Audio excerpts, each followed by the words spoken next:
Baik, terima kasih. Assalamualaikum warahmatullahi wabarakatuh. Selamat malam. Kembali lagi kita di Not Podcast. Dan pada malam kali ini kita bersama salah satu tokoh mahasiswa dari Universitas Muhammadiyah Kabupaten Sinjai. Dan dia adalah Ketua DPM Universitas Muhammadiyah Sinjai.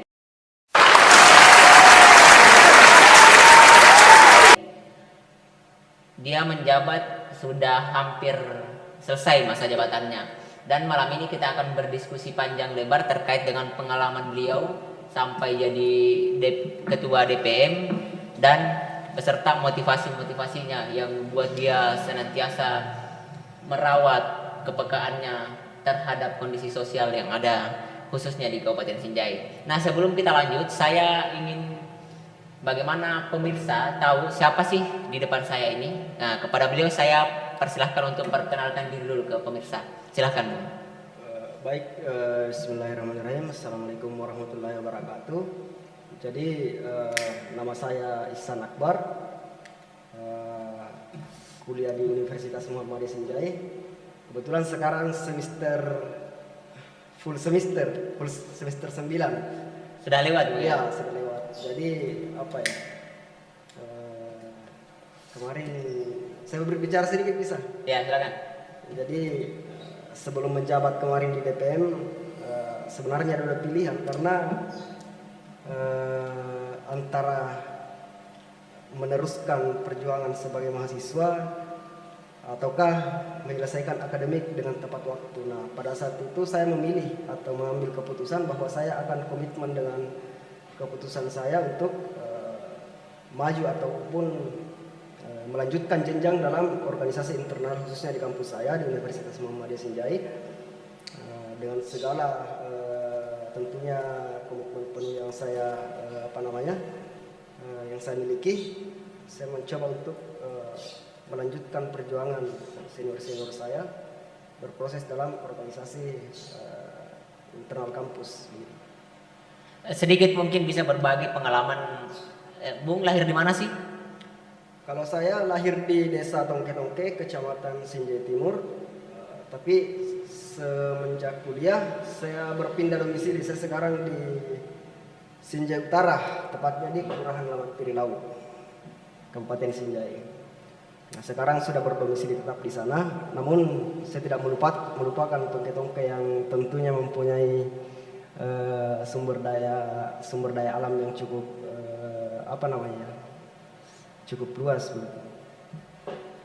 Jadi motivasinya bisa mungkin Bung bercerita sedikit dari proses perjalanan hidup, mungkin pernah mengalami masa-masa tersulit dalam hidup hingga sampai pada sekarang yaitu Ketua Dewan Perwakilan Mahasiswa, ya. Jadi mimpi untuk kemudian menjadi seorang mahasiswa, saya benar-benar bisa bermimpi sebagai seorang mahasiswa dengan berbagai tanggung jawabnya itu pada saat semester 4. Nah, awal saya kuliah, saya bisa dikategorikan sebagai mahasiswa, mau dibilang mahasiswa akademisi juga tidak juga, hedonis tidak juga, karena pada saat itu saya berpikir bahwa saya kuliah, bahkan jurusan saya pun saya salah-salah. Jurusan apa memang? Saya jurusan manajemen sumber daya perairan, Fakultas Pertanian di Universitas Muhammadiyah Sinjai. Tapi dengar-dengar informasi Bung juga memang pernah sebelumnya menjabat sebagai ketua. Ya. Apakah ketua ini adalah ciri khas Bung atau bagaimana nih? Apa ya? Ya lagi-lagi yang saya katakan tadi bahwa pada saat jiwa kemahasiswaan itu tumbuh, artinya motivasi untuk kemudian menanggung beban atau tanggung jawab sebagai mahasiswa. Nah, timbul motivasi untuk kemudian mencoba hal baru, tentunya menjadi seorang pemimpin misalnya, menjadi seorang pemimpin dalam organisasi minimal. Dan itu saya lakukan berjenjang. Saya niatkan bahwa saya benar-benar harus total dalam organisasi. Dan Bung sekarang semester 10. Ya, hampir masuk di semester. Sudah ke penyusunan. Sementara konsultasi dengan. Apakah Bung termasuk ini orang yang berorganisasi sehingga organisasinya menghambat kuliah atau bagaimana menurut Bung? Apa ya? Pertanyaan cukup sulit juga. Karena saya berpikir bahwa ini adalah cara berpikir saya mungkin Iya. ya. Cara berpikir saya dalam menilai organisasi itu bukan dalam hal apa namanya ya. Saya lebih dominan berpikir ke bagaimana saya harus mengembangkan diri sebelum saya benar-benar keluar dari zona mahasiswa ini, terjun dalam dunia yang sesungguhnya. Saya harus memperbanyak pengalaman sepak terjang maupun jam terbang gitu.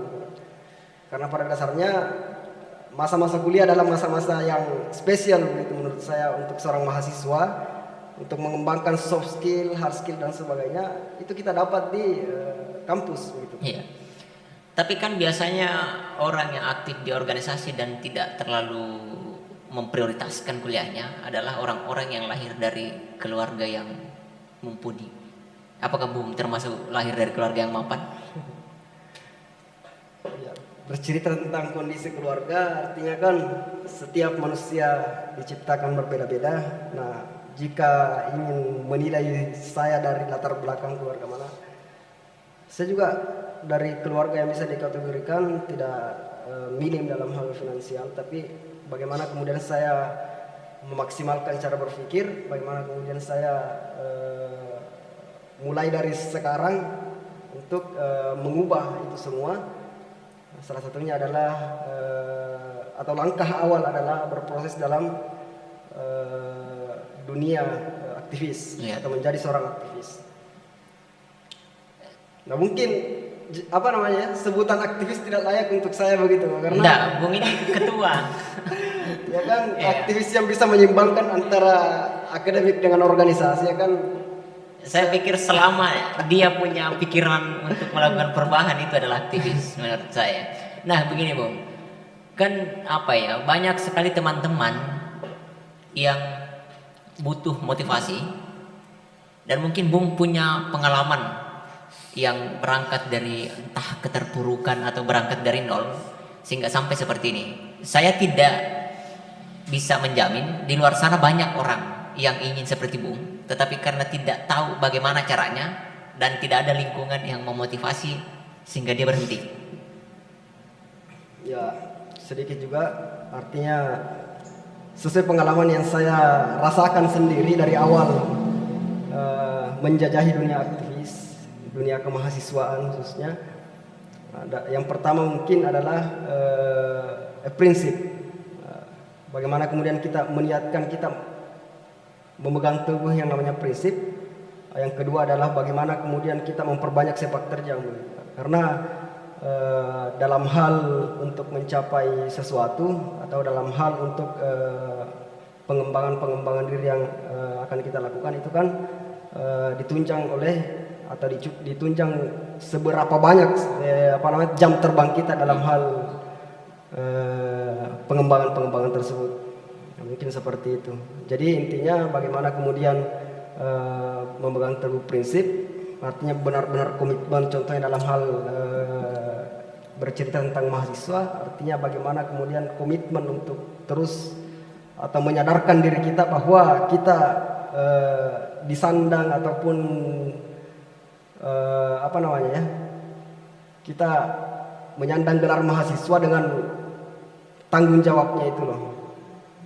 Jadi saya menganggap bahwa mahasiswa itu bukan hal yang mudah begitu. Karena senior kita, pendahulu kita pada saat melakukan gerakan-gerakan itu sangat memotivasi untuk kita, dan itu harus diperjuangkan dan harus kultur tersebut harus dibangun dan terus dikembangkan begitu menurut saya. Bung ini dari kecil memang termotivasi untuk menduduki jabatan strategis atau jabatan yang sekarang ini adalah nasib yang tak terduga?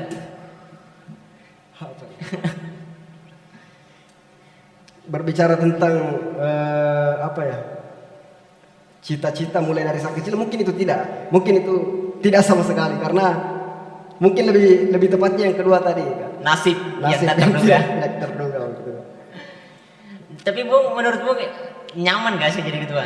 Atau justru tanggung jawabnya berat?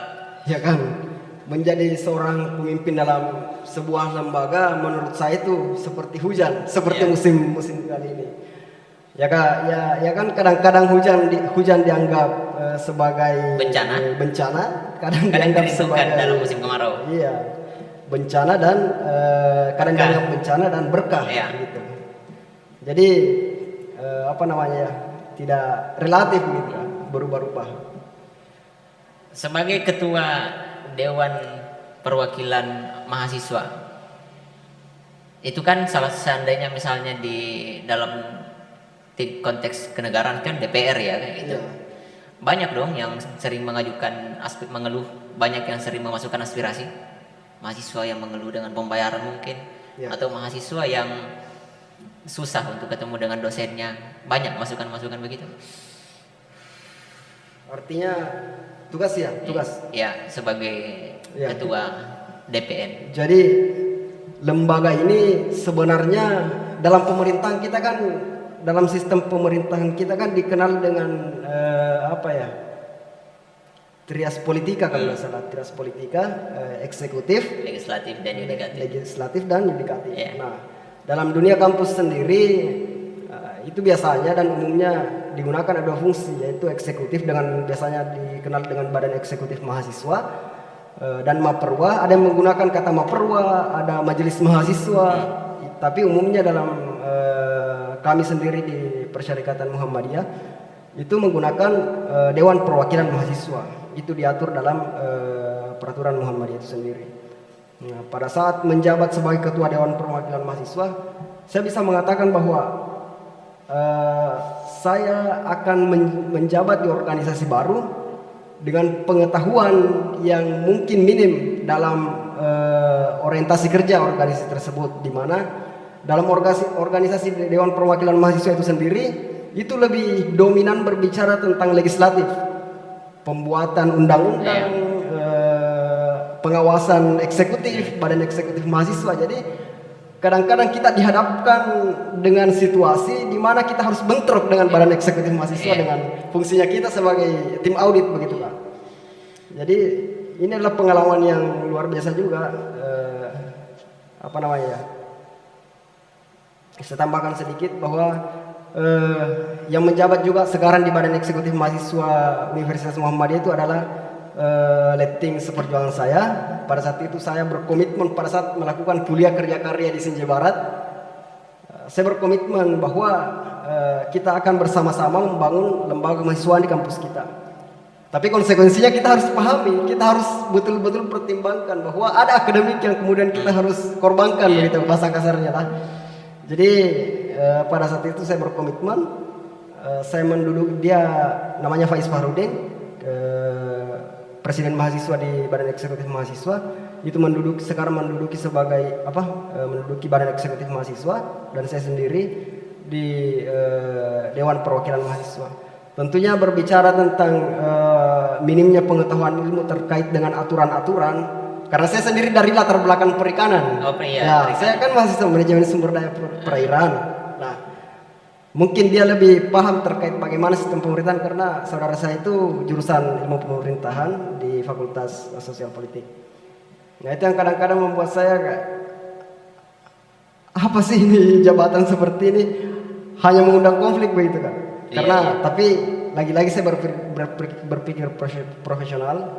Saya sering berdiskusi dengan Presma bahwa ini kita berbicara tentang jabatan masing-masing, tanggung jawab masing-masing, berarti kita harus sesuai dengan koridor kerja masing-masing. Betul. Sebagai ketua DPM, artinya kan Anda ini, lembaga Anda ini adalah jembatan mahasiswa untuk sampai ke birokrasi. Kan gitu. Pernah tidak Anda dihadapkan dengan persoalan yang membuat Anda sulit untuk memutuskan, di mana di lain sisi menjaga koordinasi dengan birokrasi, di lain sisi kasihan dengan aspirasi adik-adik? Pernah mengalami hal seperti itu? Ada aspirasi yang masuk ke Anda, tetapi Anda ini berpikir juga sebagaimana ketika Anda melanjutkan aspirasi ini, hubungan Anda dengan misalnya birokrasi akan renggang misalnya. Bagaimana ketika Anda dihadapkan dalam kondisi semacam itu? Jadi menurut saya sebagai Ketua Dewan Perwakilan Mahasiswa, khususnya dalam periode 2021-2022 ini, saya menganggap bahwa yang menjadi prioritas kerja saya, yang menjadi tugas dan wewenang saya harus di situ. Artinya saya harus menjalankan sesuai dengan apa yang kemudian harus saya jalankan begitu loh Pak. Jadi kalau Anda dikasih pilihan antara Anda memilih birokrasi kampus atau mahasiswa, pilih mana? Apa ya? Mungkin bisa lebih spesifik lagi. Dengan konsekuensi misalnya, ketika Anda pilih kampus, Anda akan dikasih beasiswa, dijamin kebutuhan segala akademiknya di kampus. Tapi ketika memilih mahasiswa, semua yang ke birokrasi kampus putus, tapi Anda punya kekuatan massa. Saya jelaskan ini dalam perspektif politik ini. Bukan pertanyaan yang cukup sulit bagi saya Kak. Karena saya sudah betul-betul buktikan akan hal itu. Jadi saya teringat waktu awal saya terjun atau berkecimpung dan berproses dalam lembaga mahasiswaan di salah satu lembaga eksternal. Waktu itu saya masih kan Universitas Muhammadiyah Sinjai ini adalah hasil daripada peleburan antara Sekolah Tinggi Ilmu Sosial Politik dengan pertanian. Ya. Nah, saya bercerita sedikit pengalaman saya waktu masih kuliah di Sekolah Tinggi Ilmu Pertanian. Pada saat itu saya bersama teman-teman Badan Eksekutif Mahasiswa Sekolah Tinggi Ilmu Pertanian bersama teman-teman HMJ mengawal aspirasi, melakukan aksi demonstrasi tepatnya Kak di halaman kampus. Dan pada saat itu saya berstatus sebagai penerima beasiswa internal.